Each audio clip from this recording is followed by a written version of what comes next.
نحمده ونصلي على رسوله الكريم اما بعد فاعوذ بالله من الشيطان الرجيم بسم الله الرحمن الرحيم رب اشرح لي صدري ويسر لي امري واحلل عقدة من لساني يفقهوا قولي وان امرأة اگر کوئی عورت خافت ڈرتی ہو، کس سے؟ من بالہا، اپنے شوہر سے،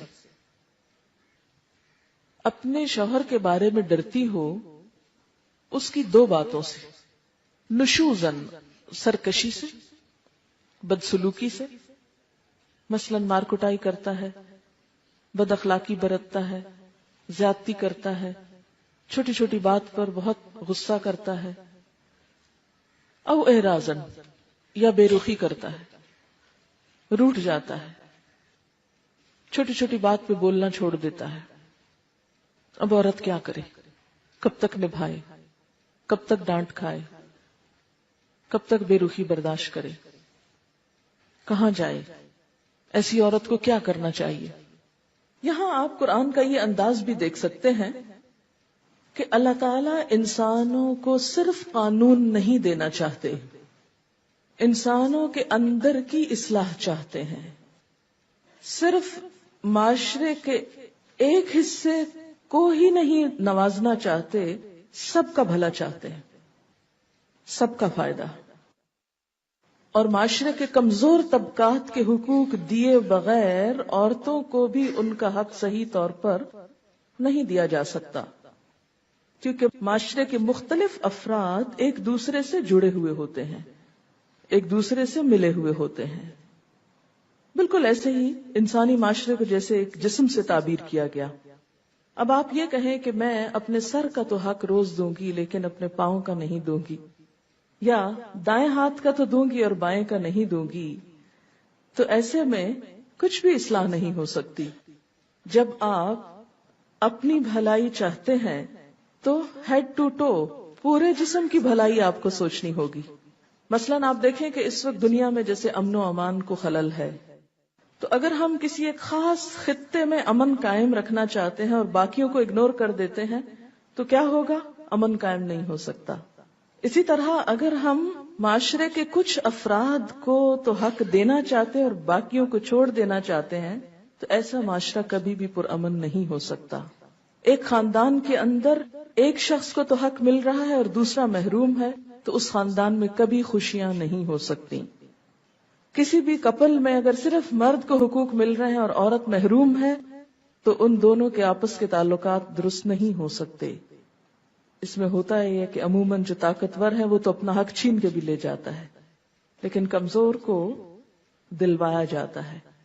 اور اگر ہم بطور عام قرآن کا مطالعہ کریں تو یہ بات سامنے آتی ہے کہ کمزوروں کے حقوق کا خاص طور پر لحاظ رکھنے کا حکم ہے۔ آپ صلی اللہ علیہ وسلم اپنی وفات سے قبل جو آخری باتیں فرما رہے تھے ان میں سے ایک تلقین کیا تھی کہ عورتوں اور غلاموں کے بارے میں خاص طور پر اللہ سے ڈرنا، کہ آپ کو اندیشہ تھا کہ ان کے حقوق مارے جائیں گے، کہ معاشرے کا ایک کمزور حصہ ہے۔ انسانی معاشرے میں کبھی حالات ایک جیسے نہیں رہتے، شوہر اور بیوی کا تعلق بھی اسی طرح اونچ نیچ کا شکار ہوتا رہتا ہے۔ کبھی ایک فریق خوش ہے تو دوسرا ناراض ہے، کبھی دوسرا خوش ہے تو پہلا ناراض ہے، کبھی ایک اپنی ذمہ داری پوری کر رہا ہے اور دوسرا غافل ہے، اور کبھی وائس ورثہ۔ دونوں کے تعلقات میں اتار چڑھاؤ آتا رہتا ہے۔ انسان صرف گوشت، ہڈی اور خون سے بنا ہوا نہیں، انسان کے اندر لطیف احساسات اور جذبات بھی ہیں جو مختلف اوقات میں تبدیل ہوتے رہتے ہیں۔ تمام جذبات کا مرکز دل ہے۔ دل کو عربی میں قلب کہتے ہیں۔ قلب کا معنی ہوتا ہے الٹ پلٹ ہونا۔ انسان کا دل الٹ پلٹ ہوتا رہتا ہے، اور یہ تمام انسانوں کے ساتھ ہے۔ اگر آپ دیکھیں اپنے بچپن کو تو اس وقت آپ کی پسند کچھ اور تھی۔ ایک بچہ دنیا میں سب سے زیادہ اپنی ماں کو چاہتا ہے، اس کی طرف دوڑ دوڑ کر جاتا ہے ہر خوشی اور غم کے وقت. لیکن آپ نے دیکھا کہ بچے جب بڑے ہوتے ہیں، ٹین ایج میں آتے ہیں، تو ماں باپ کا رول ان کے لیے سیکنڈری ہو جاتا ہے. اب ان کے دوست اور معاشرہ ان کے لیے زیادہ امپورٹنٹ ہو جاتا ہے. پھر وہ عمر گزرتی ہے، شادی ہوتی ہے، پھر خاندان اہم ہونے لگتا ہے. شادی کے ابتدائی دنوں میں شوہر اور بیوی آپس میں ایک دوسرے کے لیے اٹریکشن محسوس کرتے ہیں. جب بچے ہو جاتے ہیں تو ان کی پرائرٹی پھر اپنی ذات سے زیادہ ان کے بچے ہو جاتے ہیں. پھر جب انسان بڑھاپے کی طرف قدم رکھتا ہے پھر اس کی پرائرٹیز بدل جاتی. زندگی کے مختلف حصوں میں انسان کی سوچ بدلتی رہتی ہے. یہ ایک بالکل نیچرل سی چیز ہے، اور بدلتے حالات، بدلتے اوقات، بدلتی سوچوں کو اکوموڈیٹ کرنا ضروری ہوتا ہے. شوہر اور بیوی کے تعلقات ہمیشہ خوشگوار نہیں رہ سکتے، اس میں اتار چڑھاؤ آتا رہتا ہے. لیکن چونکہ اسلام اس تعلق کو محض لذت یا شہوت کی بنیاد پر قائم نہیں کرتا، نکاح کی بنیاد پر قائم کرتا ہے. دونوں کو ذمہ داریاں بھی دیتا ہے، حقوق بھی دیتا ہے. اسلام میں شادی کا تصور یہ نہیں کہ جب تک اٹریکشن ہے اکٹھے رہو، جب ختم ہو جائے تو الگ ہو جاؤ. نہیں، کیونکہ بنیاد صرف اٹریکشن نہیں، بنیاد ایک نئے خاندان اور انسانیت کی تعمیر ہے. اکثر ایسا بھی ہوتا ہے کہ ابتدا میں انڈرسٹینڈنگ نہیں ہو پاتی، جو وقت گزرتا ہے ہوتی چلی جاتی ہے، ایک دوسرے کو سمجھنے لگتے ہیں. اس لیے شوہر اور بیوی کے درمیان جب اختلافات ہوں، تلخ دن آئیں، تو حل یہ نہیں بتایا گیا کہ دونوں ایک دوسرے کو چھوڑ جائیں، ایک دوسرے کو کاٹ دیں، ایک دوسرے سے الگ ہو جائیں. نہیں، بلکہ سخت سے سخت مرحلوں پر بھی ایک دوسرے کو سمجھنے کی کوشش کریں. پیچھے سورۃ النساء میں آپ پڑھ چکے ہیں کہ واللاتی تخافون نشوزہن، وہ عورتیں جن کی سرکشی کا تمہیں خوف ہو. تو یہ نہیں کہا کہ ان کو کاٹ کے پھینک دو، طلاق دے کے کک آؤٹ کر دو، گھر سے نکال دو. نہیں، کیا فرمایا؟ فعظوہن، انہیں سمجھاؤ. اور بعض کون سی نصیحت ہوتی ہے؟ جو دل میں اتر جائے پوری خیر خواہی کے ساتھ. نہ سمجھے تو کیا کرو؟ ان کو اگنور کرو، بے رخی تھوڑی اختیار کرو، شاید اب پلٹ آئیں، اصلاح ہو جائے. اسی طرح یہاں اب یہ بتایا گیا کہ اگر ایک عورت اپنے شوہر کی بے رخی سے، بدسلوکی سے ڈرتی ہو تو وہ کیا کرے؟ کیا وہ بھی گھر چھوڑ کے چلی جائے، معصوم بچوں کو چھوڑ دے، اپنا حق لیتے لیتے دوسرے لوگوں کے حقوق ختم کر دے؟ اسلام نے یہ نہیں سکھایا کہ وہ اس سے طلاق لے لے.